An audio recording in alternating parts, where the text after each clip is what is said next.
Hey everybody, it's Jason Blaha here, and today I went ahead and did Pendlay rows. Like I said, I knew that my lower back wasn't fully recovered enough to deadlift today, and like I said before, what I think I'm going to have to do on this program is I'm only going to deadlift once every 2 weeks. I think that's a better solution for me right now than doing deficit deadlifts, and you know what? I can use accessories. Like I've said before, I can build my deadlift without deadlifting. I've demonstrated that before on YouTube. Like I said, I built back up after getting out of bed from being sick. What did I do? I built up to a 525 deadlift in less than a year. I went 9 or 10 months without doing a single deadlift, doing nothing but rowing and squatting and hamstrings and stuff like that. And I walked back in and pulled 525 without having touched a deadlift. Pulled 535 for a triple or something like that the next workout, and then pulled 540.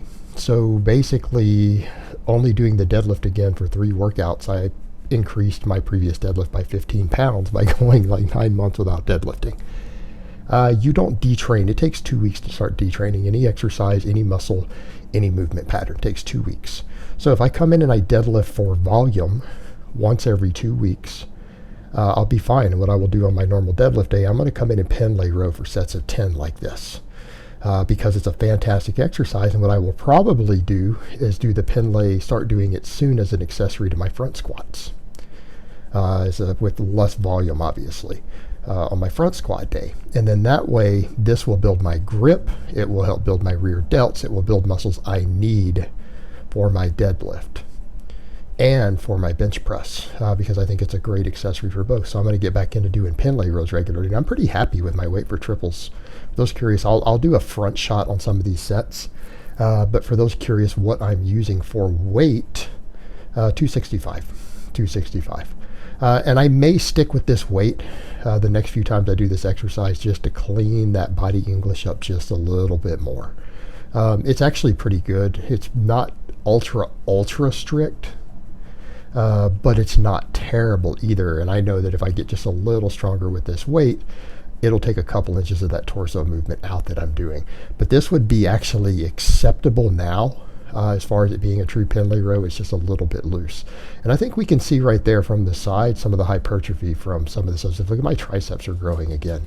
From again all the benching, the tricep work, they're actually growing, which I'm happy about because I'm not gaining weight. I'm not in a calorie surplus. So the fact that anything might be growing based on old muscle memory is fantastic. I'm happy with that. And the other thing, like with my Pendlays, I feel them in my biceps a lot, and my biceps could stand to grow. And I don't sit around doing a lot of curls, so I could use the growth. Is it considered a great exercise for the biceps? No. But I sure as hell feel it in mine. And I think a lot of it has to do with the grip I use. I use a shoulder width grip.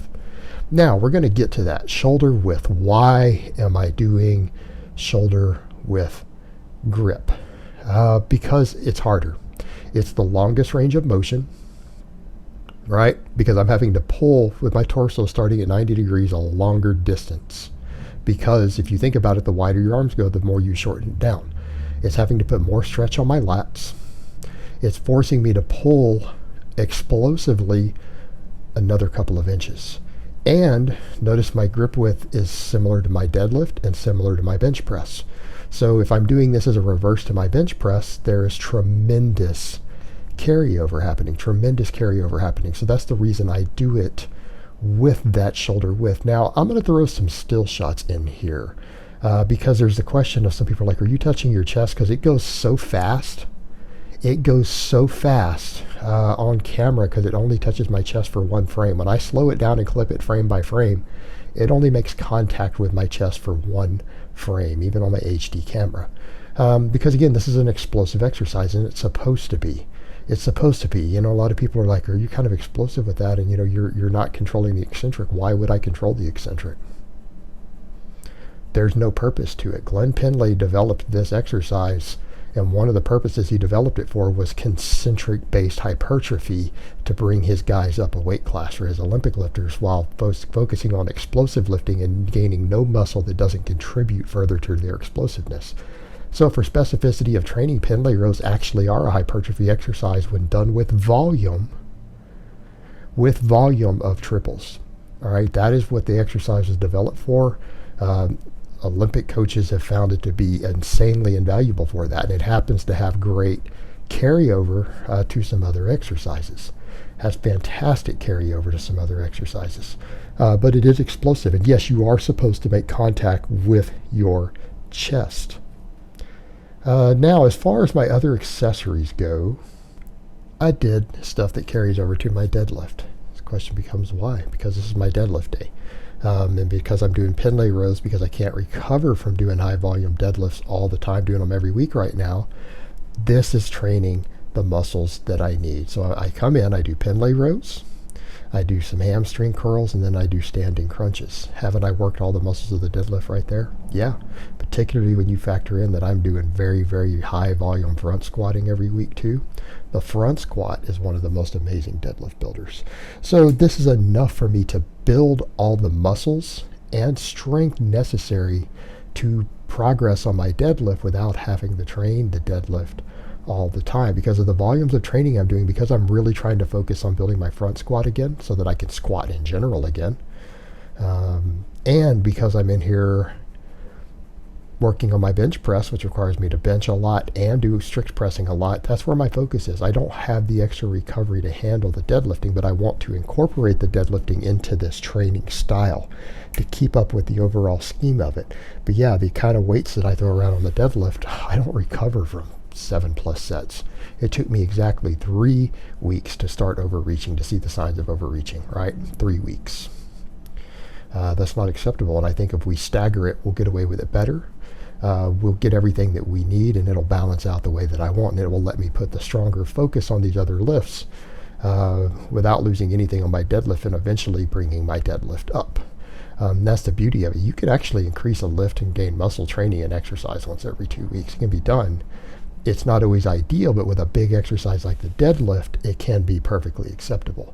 So today was, high volume Pendlay rows, couple sets of hamstring curls, and then more of my standing crunches. And you guys have heard my spiel over and over on the standing crunch as far as the deadlift goes. So many people are like, man, your core should be stupidly strong. Look at all the standing work you do. You're doing 10 sets of front squats last Friday. You're doing all these deadlifts. You do standing presses for 9 or 10 sets every week. Yeah, that's fine. That does build your core. But your core is something that on these big lifts can absolutely become a weakness. It can become a weakness.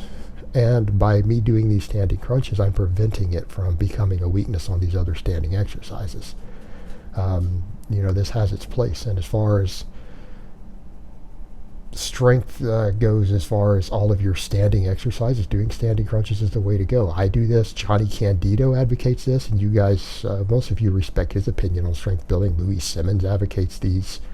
A lot of world-class level lifters and coaches advocate standing crunches. All right, they work, and they work very, very well.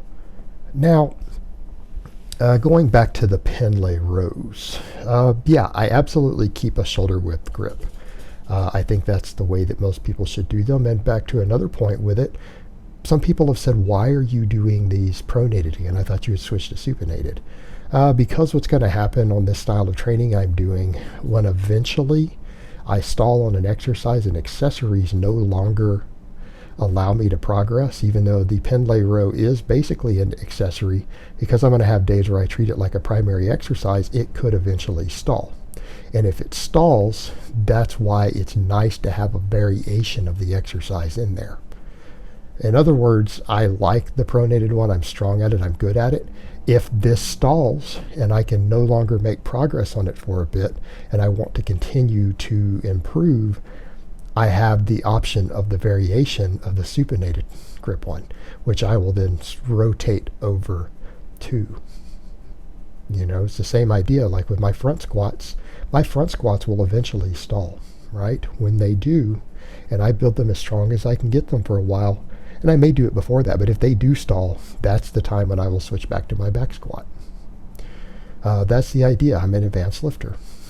Even though I'm regaining muscle memory, some of these lifts aren't advanced. My squatting's not advanced again right now. It will be pretty soon. I'm going to start seeing those sort of stalls you see in this advanced lifter. That's where rotating exercises becomes valuable. And because I have 2 types of Pendlay rows that I'm now basically proficient at, I have a variation that I can alternate to if I stall too much. So it gives me another tool in the toolbox by using this one for now. Alright guys, but that's really all I have to say on that today. I hope it's been informative, and I will talk to you guys next time.